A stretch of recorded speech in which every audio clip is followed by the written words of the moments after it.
കണ്ടോ? അതായത് ഇവിടെ നിങ്ങൾ കണ്ടോ ഒരു സോഫ്റ്റ് അയൺ കോർ കണ്ടോ? ഇത് കണ്ടോ? ഇത് സോഫ്റ്റ് അയൺ കോർ ആണ്. നമ്മുടെ നട്ടും പൊട്ടുമില്ലേ ഇതാണ് സാധനം. ഇതൊരു സ്വിച്ച് ആണ്, ഇത് ബാറ്ററി ആണ്. ഇത്രയും കാര്യം നിങ്ങൾക്ക് അറിയാലോ. ഞാൻ സ്വിച്ച് നെക്കുമ്പോ സ്വിച്ച് ഓൺ ചെയ്യുമ്പോ എന്ത് സംഭവിക്കാൻ നോക്കാം. ഇതിനകത്ത് പിന്നുണ്ട്, ഇതിന് പിന്നുണ്ട്, നട്ടുകളുണ്ട്, അതേപോലെ തന്നെ പ്ലേറ്റുകളുണ്ട്. കണ്ടോ? സ്വിച്ച് ഓൺ ചെയ്തപ്പോഴാണ് എന്ത് സംഭവിച്ചത്? ബാറ്ററിയുടെ പവർ ഓൺ ആയി. എന്ത് സംഭവിച്ചു? അട്രാക്ട് ചെയ്തു. ഇനി ഞാൻ സ്വിച്ച് ഓഫ് ചെയ്യാൻ പോവാണേ. കണ്ടോ?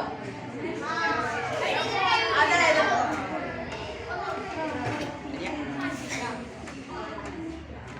ഇവിടെ എന്താ സംഭവിച്ചത്? ഈ സോഫ്റ്റ്വെയർ എന്തായിട്ട് ആക്ട് ചെയ്തു? മാഗ്നറ്റ് ആയിട്ട് ആക്ട് ചെയ്തു. നമ്മള് ഇലക്ട്രിസിറ്റി കടത്തി വിടുമ്പോ സോഫ്റ്റ്വെയർ കോറിലേക്ക് കോപ്പർ എന്ത് ചെയ്യും? മാഗ്നറ്റ് ആയിട്ട് മാറും. ഞാൻ സ്റ്റോപ്പ് ചെയ്തപ്പോ എന്ത് സംഭവിച്ചു? നമ്മൾ കറണ്ട് സീസ് ചെയ്യുമ്പോൾ എന്ത് സംഭവിക്കും? മാഗ്നറ്റിക് പവർ ഇലക്ട്രോ മാഗ്നറ്റ് ആണ് പറഞ്ഞത്. ഈ പ്ലെയിനിലാണ് അയൺ ആണിയാണ്. ഇതില് നമ്മൾ പോസിറ്റീവ് നെഗറ്റീവ് ഇരിക്കുന്നു. ഇതില് സോഫ്റ്റ് അയൺ ആണ്.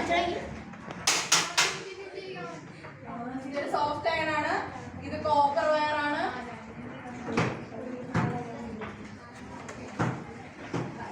ഇത് നമ്മുടെ ബാറ്ററിയാണ്.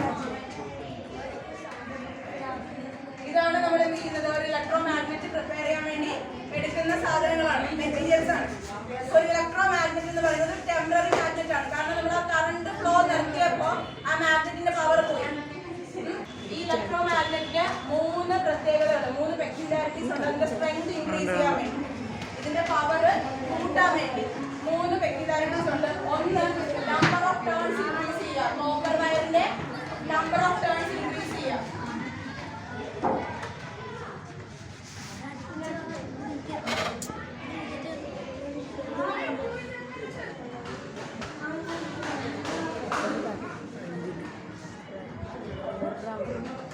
നമ്പർ ഓഫ് ടേൺസ് ഇൻക്രീസ് ചെയ്യുന്നതനുസരിച്ച് എന്ത് സംഭവിക്കും? ഇലക്ട്രോ മാഗ്നറ്റിന്റെ സ്ട്രെങ്ത് കൂടും. ഇനി അടുത്തതാണ് ഏരിയ ഓഫ് ക്രോസ് സെക്ഷൻ. അതായത് ഈ സോഫ്റ്റ് അയൺ കണ്ടോ? ഞാനിപ്പോ ഇതിലെടുത്തിരിക്കുന്നത് ചെറുതല്ലേ? ഇതിന്റെ ഏരിയ ചെറുതല്ലേ? ഇച്ചിരി കൂടി വലുതെടുക്കുകയാണെങ്കിൽ അത്രയും കൂടെ സ്ട്രെങ്ത് കിട്ടും. അപ്പം ഏരിയ ഓഫ് ക്രോസ് സെക്ഷൻ.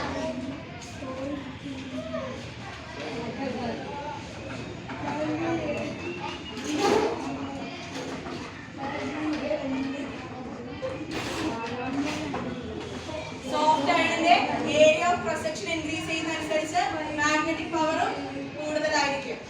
ഇനി അടുത്തതാണ്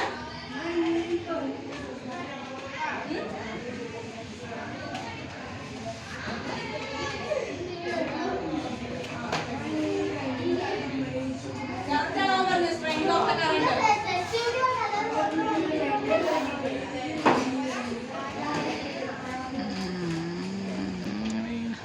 അപ്പൊ ഈ പിക്ചറിൽ നിന്ന് തന്നെ നമുക്ക് മനസ്സിലാക്കാം.